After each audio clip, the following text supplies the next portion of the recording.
Hello, my name is Marcus Crittenden. This is my informational speech.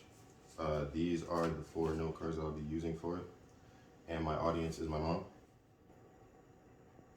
I decided to talk about this decade in particular, which is 2000 to 2009, because I was born in it, partially. That was the reason. But the other reason is because this decade in particular served as a point in when a lot of innovations were being tested if they were viable for a long term. Like today, a lot of smartphones were evolving around that time.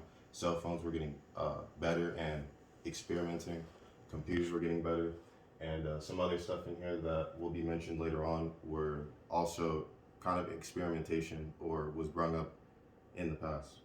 And I thought that was interesting. There's some topics in here that aren't nearly talked about, and I also brought that up as well in this list. So, if you go on the internet and you look up a month to year timeline, you'll find a decent variety of different timeline contents like grand openings to companies that may be extremely popular now that wasn't back then. You might find some world achievements by people that are famous or countries. You might also find just other tragedies around the world, but the ones that have a lot of sentimental value socially and culturally, it's not really appropriate to put them in within a small timeline frame like that because it could automatically define that timeline. So I like the idea and concept of compiling a lot of these large-sized events within a decade. So the first one is in 2000, the U.S. population was confirmed to have 280 million people. In 2001, which is the first one marked on my poster here, was 9/11, which it had four hijacked aircrafts that targeted the World Trade Center twice, the Pentagon, and a field in Shanksville, Pennsylvania.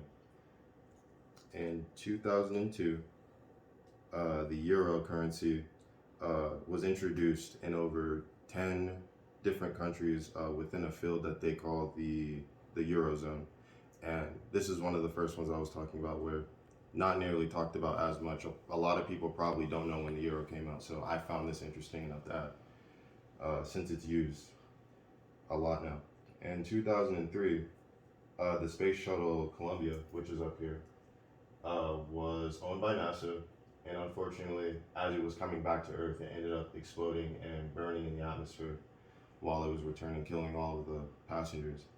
Again, another one that another example of what I was talking about, where not nearly as talked about, and it was one of those experimented things where nowadays we have way better technology that can get us to space, and stuff like this was merely a attempt of evolving the technology that they had around the time, and it didn't work out so much, unfortunately. But they ended up picking up the pieces and finding out, which ended up putting them in a 2 year, like they weren't able to do anything within a 2 year time frame, and that's when they ended up finding out about the stuff that happened to Colombia.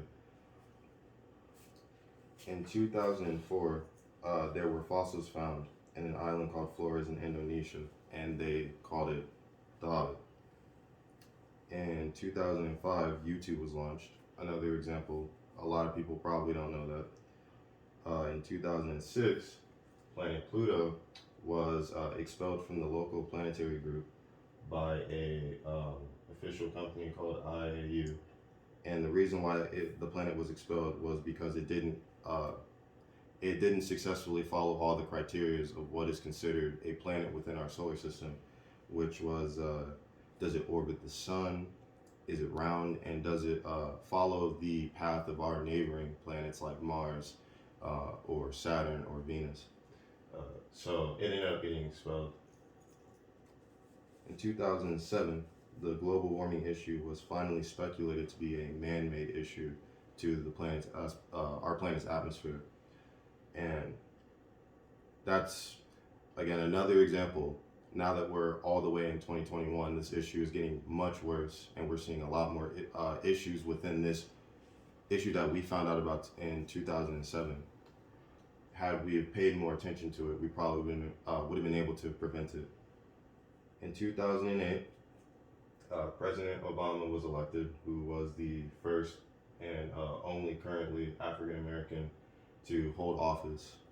And this served as an African American achievement uh, for the symbolism of that we're becoming equal.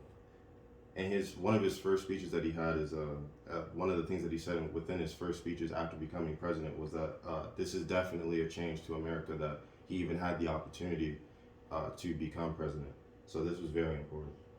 And the last one that I have, which is up here, in 2009, we found our oldest ancestor named Ardi, who was estimated to have lived around 4.4 million years ago. And it was found in a country called Ethiopia within East Africa.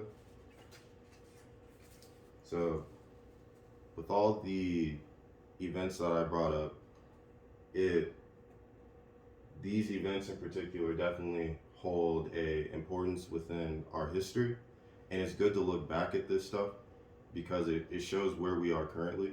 Have we gotten better? Our technology has definitely gotten better to where errors like Columbia happen less often, if not at all, anymore.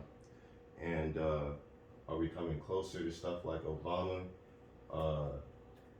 Are we finding more fossils and stuff like that? We have more security, so stuff like 9/11 won't happen. So it's really good to look back at this stuff and see where we are currently. With that being said, I hope you guys enjoyed. Thank you for watching the speech, and that was it.